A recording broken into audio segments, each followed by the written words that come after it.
को। तो चलिए एक एक क्वेश्चन करके हम लोग स्टार्ट करते हैं। पहला क्वेश्चन है, अगर झरने से पानी गिरता है, ठीक है, क्वेश्चन सभी नॉर्मल होंगे, अच्छे क्वेश्चन होंगे, यानी कि समझने वाले क्वेश्चन होंगे। अगर आप समझ के करोगे तो कर लोगे, बाकी कुछ भी नहीं है, बिल्कुल आसान होगा, क्योंकि फिजिक्स आपका रहा ही है सब्जेक्ट, और बिल्कुल आसान से क्वेश्चन है। क्योंकि अगर कोई भी कॉम्पिटिटिव एग्जाम आप ज्वाइन करोगे, कोई भी एग्जाम आप देने के लिए एलिजिबल होगे, तो इस तरह का क्वेश्चन आपसे पूछा ही जाएगा। अगर झरने से पानी गिरता है तो पत्थर से टकराने से पहले उसमें कौन सी ऊर्जा होगी? ये झरना है, झरना आपको दिख रहा होगा। यहाँ से अगर पानी गिर रहा है, ये देखिए पानी पानी ये क्या हो रहा है, गिर रहा है, पानी गिर रहा है, तो ये नीचे एक पत्थर है, नीचे क्या है, एक पत्थर है। पत्थर से टकराने से पहले, पत्थर से टकराने से पहले उसमें कौन सी ऊर्जा होगी? ए ऑप्शन पे है गतिज ऊर्जा, बी ऑप्शन पे है ऊष्मा ऊर्जा, एंड सी ऑप्शन पे है यांत्रिक ऊर्जा, और डी ऑप्शन पे स्थितिज ऊर्जा। चलिए हिमांशु बताइए क्या लगता है भाई? ओके, क्या लगता है आपको बताना है, सभी लोगों को बताना है कमेंट्स करके। अगर झरने से पानी गिरता है तो पत्थर से टकराने से पहले उसमें कौन सी ऊर्जा होगी? अरे झरना छोड़ दो, क्या झरना छोड़ दो, अगर आप अपने छत से पानी गिराते हो, अपने छत से क्या करते हो, अपने आंगन में पानी गिराते हो, तो आंगन में पत्थर लगा हुआ है ना, पत्थर लगा हुआ, पत्थर पे गिरने से पहले इस जो पानी है, ये जो जल है, पानी गिरता है, इसमें कौन सी ऊर्जा होगी? ये ऑप्शन सभी कह रहे हैं गतिज ऊर्जा। ओके, चंदन कुशवाहा, ताशु, हिमांशु बिल्कुल सही है, सैला मिश्रा। ओके, तो कौन सी ऊर्जा होगी? गतिज ऊर्जा। अब देखिए पानी यहां से गिरा, ठीक है, ये गति करते हुए आ रहा है, गतिज ऊर्जा है ना, गति करते हुए आ रहा पानी, यहां से गतिज ऊर्जा है। ऐसे ऐसे पानी आ रहा है, स्टार्ट हो रहा है यहां से, ऐसे ऐसे आ रहा है, और जैसे ही यहां टकराएगा, इसके टकराने से पहले, इसके टकराने से पहले कौन सी ऊर्जा होगी? गतिज ऊर्जा होगी ना। जैसे टकराएगा फिर कौन सी ऊर्जा हो जाएगी बताओ? फिर ऊष्मा ऊर्जा हो जाएगी। कौन सी? ऊष्मा ऊर्जा हो जाएगी। लेकिन टकराने से पहले आपका गतिज ऊर्जा होगा। बिल्कुल सही है भाई, आगे बढ़ते हैं। अगर झरने से पानी गिरता है, अगर झरने से पानी गिरता है तो पत्थर में गिरने के बाद उसकी ऊर्जा में परिवर्तन होगा। अगर झरने से पानी गिरता है, देखो यहाँ पानी गिर रहा है, लेकिन गिरने के बाद, पूछ रहा गिरने के बाद, पत्थर पर गिरने के बाद उसकी ऊर्जा में परिवर्तन होता है। यानी कि गतिज ऊर्जा स्थितिज ऊर्जा में चेंज हो जाती है, या ऊष्मा ऊर्जा गतिज ऊर्जा में, या गतिज ऊर्जा ऊष्मा ऊर्जा में, या ऊष्मा ऊर्जा गतिज ऊर्जा में। बताइए भाई क्या लगता है आपको सेकंड नंबर में? ओके, समझ आ गई ना बात? सेकंड नंबर में बताएं। ओके, सी ऑप्शन बता रहे प्रदीप सोनकर।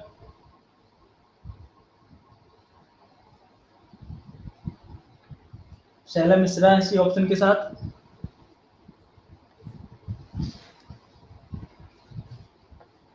ओके, हिमांशु भी इसी ऑप्शन के साथ है।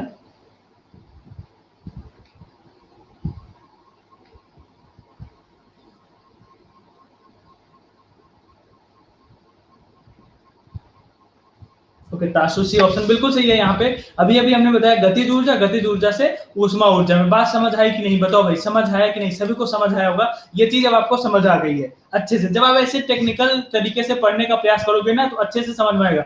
स्टील, जो आपका स्टील होता है ना, जंग रोधी बनाता है। स्टील में जंग नहीं लगता, उसको जंग रोधी क्या बनाता है? कार्बन बनाता है, लोहा बनाता है, या सोडियम बनाता है, या इनमें से कोई नहीं? बताइए।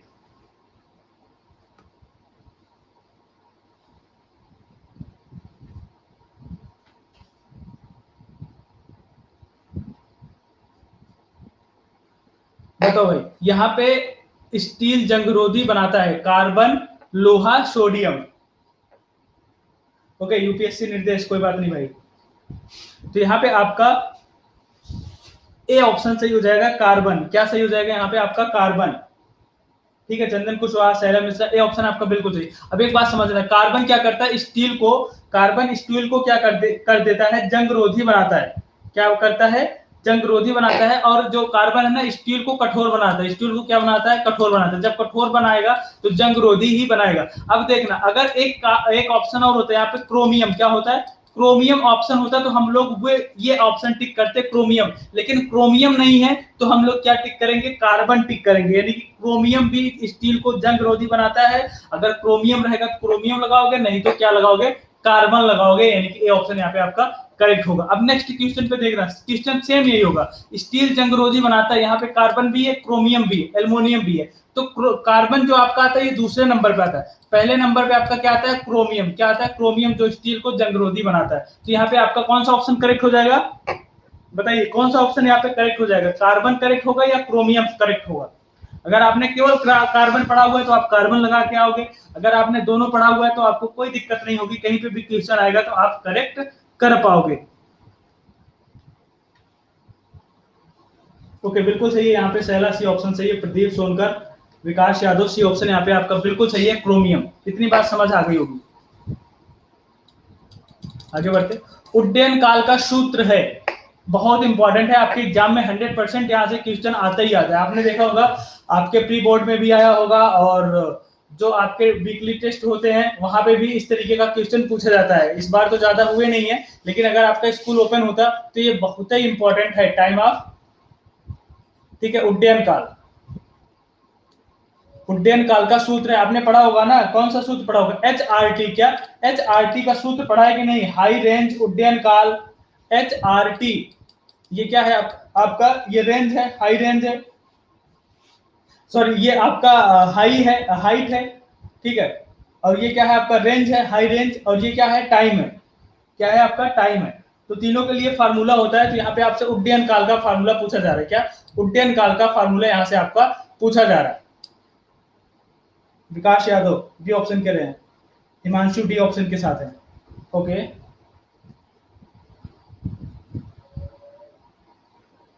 देखो जो होता है फार्मूला वो क्या होता है, 2u साइन थीटा अपॉन जी। क्या होता है, 2u साइन थीटा अपॉन जी है, क्या 2u sine theta upon ji.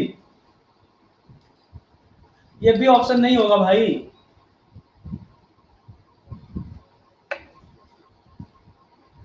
To इसमें शायद ऑप्शन नहीं है, 2u साइन थीटा अपॉन जी, यहाँ पे हो जाएगा आपका थीटा अपॉन जी। ये डी ऑप्शन आपका करेक्ट होगा, लेकिन यहाँ 2 नहीं रहेगा, ठीक है, डी ऑप्शन यहाँ पे करेक्ट होगा भाई। समझ आई ना, HRT का फार्मूला बहुत इंपॉर्टेंट है, याद कर लेना, बहुत आसान तरह से आपको याद भी कराया गया होगा। अगर नहीं याद कराया गया है तो बताइए, हम याद करा देंगे बिल्कुल आसानी से, कभी भूलोगे ही नहीं भाई, कभी नहीं भूलोगे। सोते में भी कोई अगर पूछेगा ना कि आप हाइट, रेंज और टाइम का फॉर्मूला बताओ ना, आप बता पाओगे, गलत नहीं होगा। अब यहाँ पे बताइए, अगर प्रक्षेप गति में परास, परास जानते हो ना, आर, परास का मान महत्तम ऊंचाई के 4 गुना, क्या महत्तम ऊंचाई के 4 गुने के बराबर हो तो प्रक्षेपण कोण होगा। इसको आप सॉल्व करिए, अगर प्रक्षेप गति में परास का मान महत्तम ऊंचाई के 4 गुने के बराबर हो तो प्रक्षेपण कोण होगा। कैसे सॉल्व करेंगे इसको, हम सॉल्व करके आपको बता रहे हैं, ध्यान से देखना। आपके पास तो कॉपी पेन होगी नहीं, कैसे सॉल्व करोगे देख लीजिएगा, यहाँ पे शायद सॉल्व किया गया है।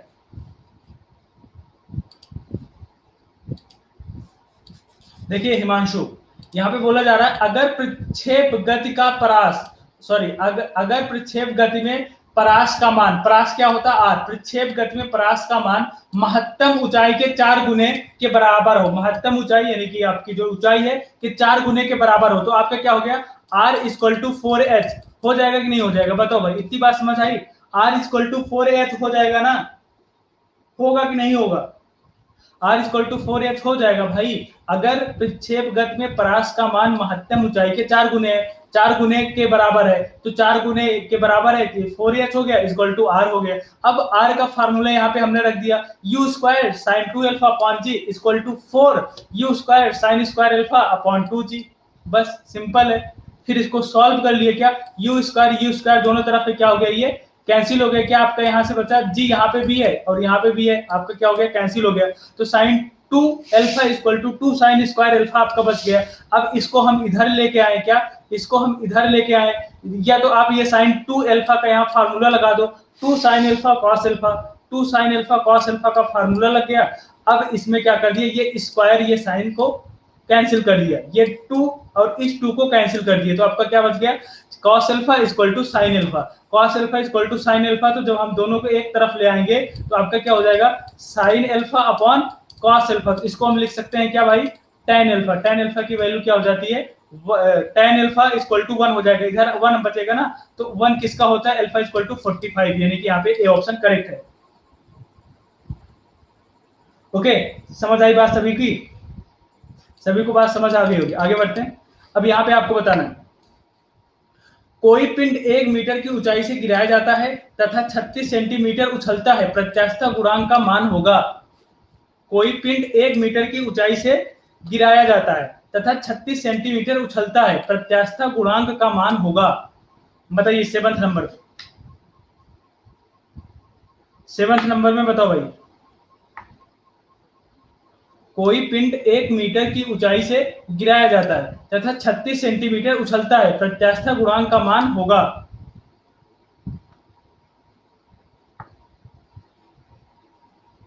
ओके, कोई बात नहीं, निर्देश।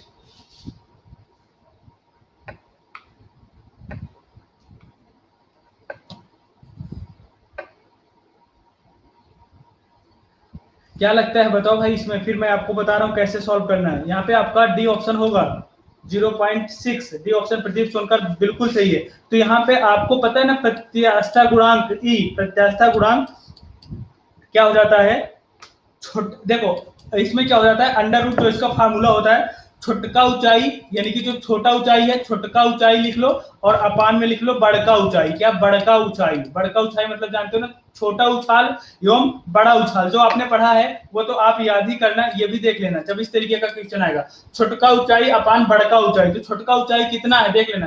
कोई पिंड 1 मीटर की ऊंचाई से गिराया जाता है, क्या 1 मीटर की ऊंचाई से गिराया जाता है और 36 सेंटीमीटर उछलता है, तो 1 मीटर की ऊंचाई से गिराया जा रहा है, छोटका ऊंचाई कितना है, 36 सेंटीमीटर, कितना है 36 सेंटीमीटर, तो हो जाएगा अंडर रूट 36 सेंटीमीटर अपान में कितना है, बड़का ऊंचाई, बड़का ऊंचाई कितना भाई 1 मीटर, तो क्या हो जाएगा 1 हो जाएगा, क्या हो जाएगा आपका 1 हो जाएगा।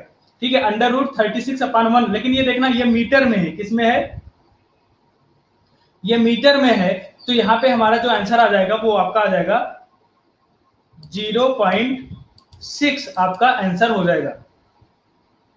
बताओ भाई इतनी बात समझ आई कि नहीं समझ आई, डी ऑप्शन यहाँ पे होगा।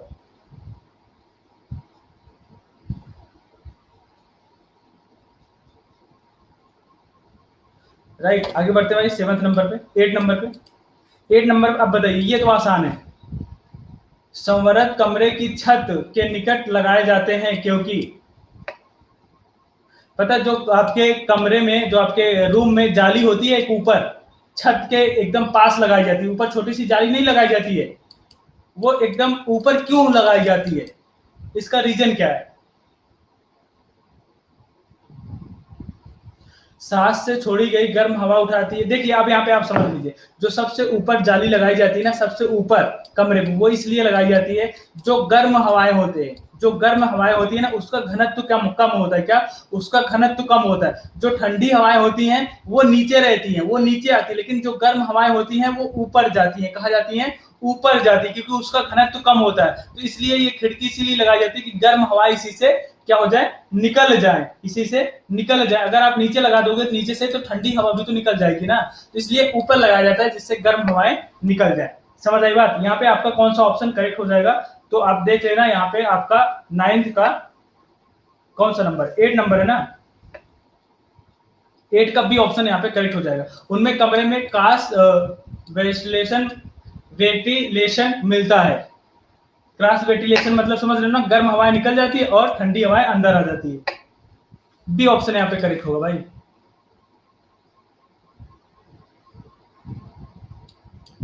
क्रॉस वेंटिलेशन होता है। अब यहाँ पे बताइए 9th नंबर पे, यदि सल्फ्यूरिक अम्ल का अणु, यदि सल्फ्यूरिक अम्ल का अणु सूत्र H2SO4 है तथा भास्मिकता 2 है, अम्ल की तुल्यांकी भार होगा। तुल्यांकी भार निकालना जानते हो, चलिए मैं यहाँ पे आपको बता रहा हूँ कैसे निकालना। H2SO4 का अणुभार कितना होता है, H2SO4 का अणुभार आपका कितना होता है 98, कितना होता है आपका 98 होता है। अब अगर पूछा जाए तुल्यांकी भार ना, तुल्यांकी भार बराबर होता है आपका अणुभार, क्या होता है अणुभार बटे H प्लस की संख्या, H प्लस यानी कि H प्लस आयनों की क्या हो जाती है, आयनों की संख्या। तो आयनों की संख्या भाई कितनी है यहाँ पे आयनों की संख्या कितनी है यहाँ पे? 2 है। कितनी है? 2 है, यानी कि H के साथ जितने भी अणु होंगे ना 2 है, तो अपना हो जाएगा 98/2। तो आंसर क्या आ जाएगा? 49। 49 बी ऑप्शन यहाँ पे करेक्ट हो जाएगा। ठीक है भाई, बी ऑप्शन यहाँ पे आपका करेक्ट हो जाएगा, शायद आपने पढ़ा होगा। सिलिका जेल क्या है? आर्द्रता प्रदायक या आपका सुआ शाकाहारी तत्व या सुखाने वाला पदार्थ या स्वादिष्ट भोजन? सिलिका जेल क्या है? सुखाने वाला पदार्थ है। क्या है ये? सुखाने वाला पदार्थ है। पता है सिलिका जेल का यूज क्या होता है? आप समझ लेना। जो आपके मोहल्ले में ट्रांसफार्मर है, मोहल्ले में जो आपका एक ऐसे ट्रांसफार्मर होगा, क्या इस तरीके का कुछ एक ट्रांसफार्मर होगा आपके मोहल्ले में, बताओ है कि नहीं है? जहाँ पे केबल ओबल इस तरीके की जुड़ी होंगी और ऐसे खंभे में लगा होगा। बताओ भाई, इस तरीके का है ना एक ट्रांसफार्मर। ट्रांसफार्मर में ना सिलिका जेल का उपयोग किया जाता है। क्या? सिलिका जेल का उपयोग ट्रांसफार्मर में लगा होता है, इसको सुखाने के लिए। क्या करने के लिए? सुखाने के लिए। तो ट्रांसफार्मर में इसका यूज किया जाता है। अब अगर कोई हमें बता दे कि ट्रांसफार्मर का आविष्कार किसने किया था? ट्रांसफार्मर का आविष्कार किसने किया था? बताओ भाई, ट्रांसफार्मर का आविष्कार किसने किया था?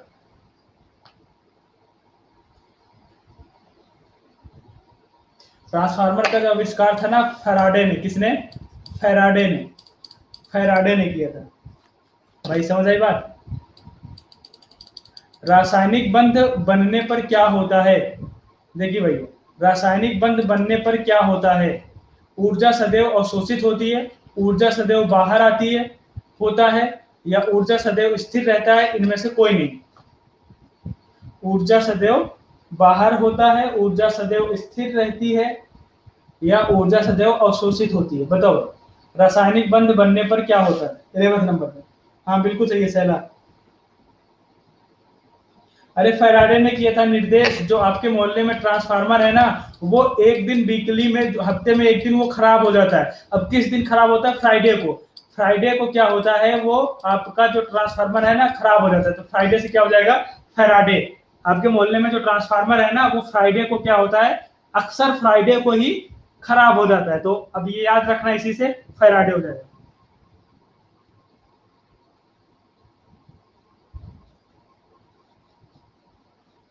11 नंबर में बताइए सभी लोग।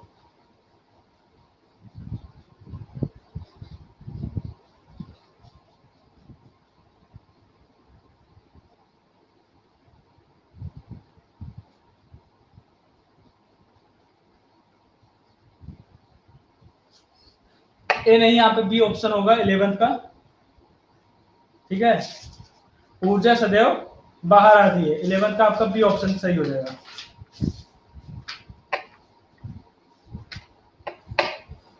बी ऑप्शन यहाँ पे आपका करेक्ट होगा। विभव प्रवणता राशि है अधिस राशि, सदिश राशि, ट्रेसर या राशि, या आल? विभव प्रवणता राशि है, बताओ भाई।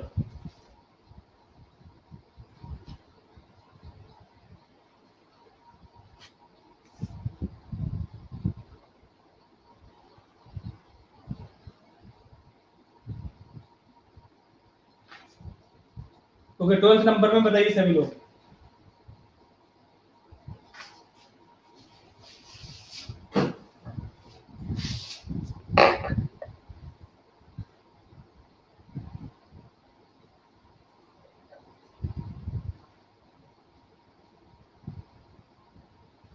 ओके, यहाँ पे सभी बी ऑप्शन कह रहे हैं, यानी कि सदिश राशि। बिल्कुल सही, यहाँ पे बी ऑप्शन आपका 12 का करेक्ट ऑप्शन होगा। विशिष्ट चालकता का मात्रक है। बिल्कुल सही है सैला। विशिष्ट चालकता का मात्रक है।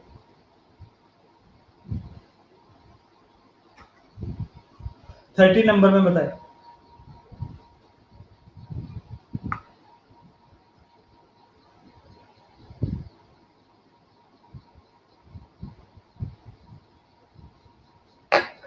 विशिष्ट चालकता का मात्रक है ohm inverse, ohm inverse, ohm inverse, metre inverse, ohm inverse metre, ohm metre, ohm metre inverse. 13 का ओम इनवर्स, मीटर इनवर्स, यानी कि ए ऑप्शन यहाँ पे आपका करेक्ट हो जाएगा। शैला मिश्रा सही है, यूपीएससी निर्देश आपका भी सही है, यहाँ पे ए ऑप्शन आपका बिल्कुल सही है। 14 नंबर बताइए, शराब पीकर वाहन चालन के श्वसन परीक्षण में यातायात पुलिस क्या इस्तेमाल करती है? जैसे अगर आप शराब पी के, या कोई भी शराब पी के, एक पर्सन शराब पी के वो ड्राइव कर रहा है, क्या शराब पी के ये क्या कर रहा है भाई, शराब पी के ये ड्राइव कर रहा है, क्या कर रहा है, ड्राइव कर रहा है, तो पुलिस कैसे उसे मतलब इसका चेक कैसे करेगी कि इन्होंने ड्रिंक किया हुआ है? तो उसके लिए कौन सा इसमें से एसिड यानी कि अम्ल यूज किया जाता है? Potassium dichromate sulphuric, potassium dichromate sulphuric अम्ल जो यहाँ पे ए ऑप्शन पे है ना, यही यूज किया जाता है, यही यूज किया जाता है, यही इनके क्या किया जाता है, इनके माउथ में यानी कि इनके मुंह में ऐसे ऐसे कुछ क्या थर्मामीटर जैसा होता है, वही डाल दिया जाता है, जिससे पता चल जाता है कि इन्होंने ड्रिंक किया हुआ है कि नहीं। नॉर्मल शब्दों में अगर मैं बताऊं, जैसे कलर है, जैसे क्या है, कोई कलर है, ठीक है, कोई कलर है, अगर उसे पानी में डाल दोगे तो उसका कलर बदल जाएगा, क्या उसका कलर बदल जाएगा। तो जैसे ही ये अल्कोहल है ना, उसमें जो ये लगा होता है पोटेशियम डाइक्रोमेट सल्फ्यूरिक अम्ल, उसमें अम्ल होता है, एक एसिड होता है, और जैसे वो अल्कोहल के संपर्क में आता है, अल्कोहल के संपर्क में आता है, तो वो अपना कलर बदल देता है, अपना रंग बदल देता है, जिससे पता चल जाता है कि भाई साहब क्या है, फुल मूड में है, क्या है भाई साहब, बिल्कुल लोड है, क्या है ये, बिल्कुल लोडेड है, ठीक है, इसी से पता चल जाता है। ये ऑप्शन यहाँ पे करेक्ट हो जाएगा। निम्नलिखित में कौन सा सांप जहरीला नहीं है? कोबरा, वाइपर, कोरन, स्नेक या अजगर? 50 नंबर बताओ भाई, बहुत अच्छा क्वेश्चन है, पता है, जहरीले सांप,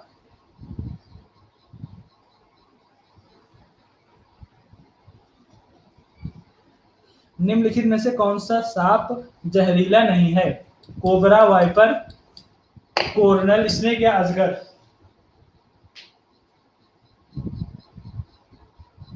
सी नंबर पे कौन कह रहा भाई? ओके, शैला मिश्रा सही है आपका।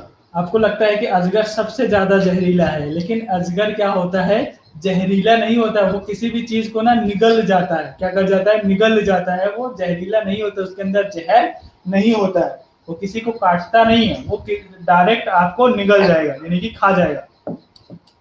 ठीक है भाई, कोबरा आप जानते ही हो, यहाँ पे भी होता है, यहाँ पे भी, सब में बहुत जहर होता है, लेकिन अजगर में जहर नहीं होता भाई, ये क्या करता है, सीधा निकल जाता है।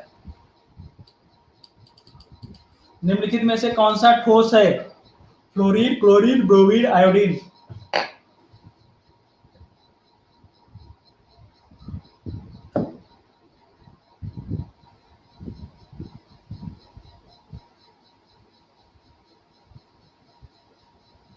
ओके, टोटल 20 क्वेश्चन है, बस 2 मिनट की क्लास और होगी, उसके बाद समाप्त हो जाएगी।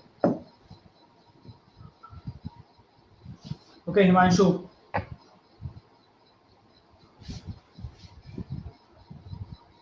हिमांशु डी ऑप्शन कह रहे हैं। निम्नलिखित में से कौन ठोस है?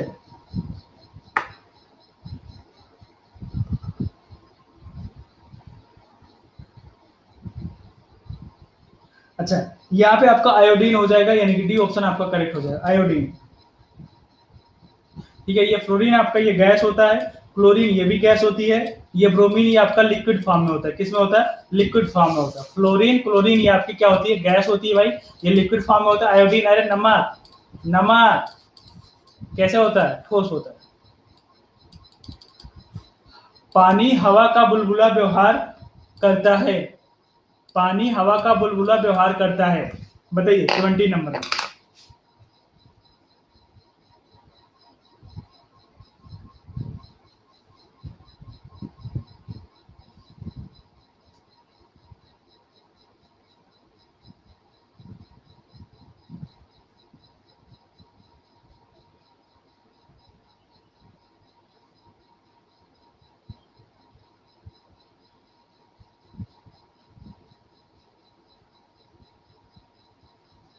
पानी हवा का बुलबुला व्यवहार करता है, उत्तल लेंस की भांति, या अवतल लेंस की भांति, या उत्तल दर्पण की भांति, या अवतल दर्पण की भांति? 17 में आपका बी ऑप्शन करेक्ट हो जाएगा। ठीक है, उत्तल लेंस की बात। ऑक्सीजन के 0.5 मोल का आयतन क्या होगा? ऑक्सीजन के 0.5 मोल का आयतन क्या होगा?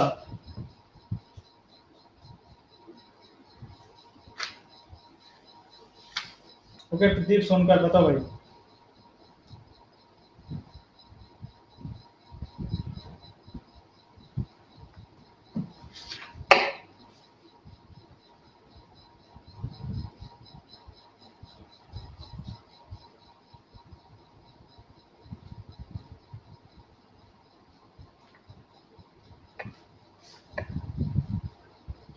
अट्ठारह नंबर में आपका बी ऑप्शन सही हो जाएगा, 11.2 लीटर। ठीक है हिमांशु, यहाँ पे आपका बी ऑप्शन करेक्ट हो जाएगा। अब एक बात यहाँ पे समझ लेना, अगर आपसे ऑक्सीजन O2 गैस का अगर आपसे पूछा जा रहा है मोल तो 22.4, नाइट्रोजन का पूछा जा रहा है 22.4, ये आपका ओजोन को पूछा जा रहा है तो 22.4 लीटर होता है कि नहीं होता है? बताओ भाई, होता है ना। लेकिन यहाँ पे 0.5 पूछा जा रहा है, यानी कि इसका आधा पूछा जा रहा था, यहाँ पे हम डिवाइड कर देंगे तो क्या आ जाएगा, 11.2 हो जाएगा। 11.2 मोल आपका बिल्कुल सही हो जाएगा। ए ऑप्शन, बी ऑप्शन यहाँ पे सही था। नाइट्रोजन गैस के 6 मोल का आयतन होगा। अब देख रहा है एक मोल में कितना होता है, एक मोल में होता है 22.4 लीटर। 22.4 लीटर 6 मोल का पूछ रहा है तो 22.4 इंटू 6 हो जाएगा। तो आपका जो आंसर आ जाएगा वो क्या आ जाएगा भाई, 134.4 लीटर, या डी ऑप्शन हो जाएगा। ओके हिमांशु बिल्कुल सही है, डी ऑप्शन हो जाएगा। ओके टीएन 19 का डी ऑप्शन हो जाएगा। समझ आई ना बात, ये कैसे निकाला इसको, मोल बहुत इंपॉर्टेंट है। नाइट्रोजन गैस के 6 मोल का आयतन है, बहुत इंपॉर्टेंट, हर कॉम्पिटिटिव एग्जाम में पूछा जाता है। और अभी आप पढ़ रहे हो तो आपको पता होगा, नहीं पता है तो आप बताइए एक बार, मैं फिर से बताऊं, क्योंकि अभी आप पढ़ लोगे तो समझ आ जाएगा आपको। आगे बढ़े, लास्ट क्वेश्चन है इसके बाद।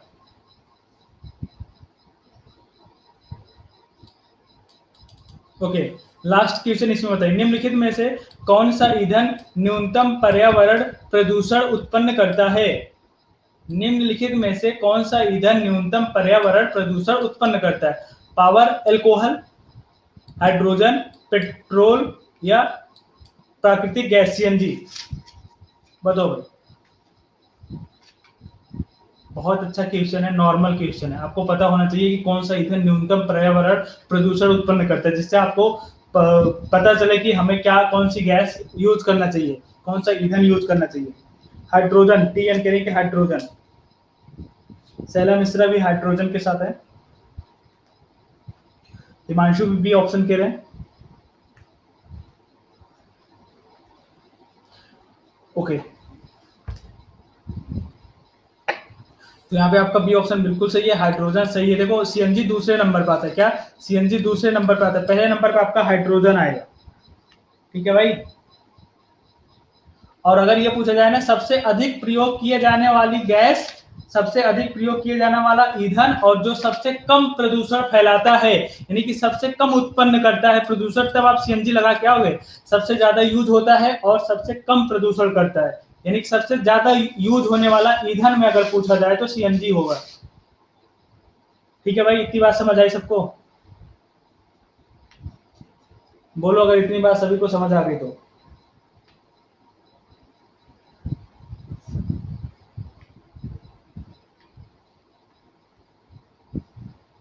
ओके ताशु। ओके राइट, तो ठीक है फिर आज के लिए इतना ही, क्वेश्चन हम लोग पढ़ चुके हैं, तो ये चलती रहेगी। कल यहाँ पे शायद 2 क्लास हो, तो जब भी 2 क्लास होगी मैं आपको इन्फॉर्म कर दूंगा। और ये डेली आपकी 6 बजे से क्लास आपकी चलती रहेगी। ओके भाई, थैंक यू थैंक यू।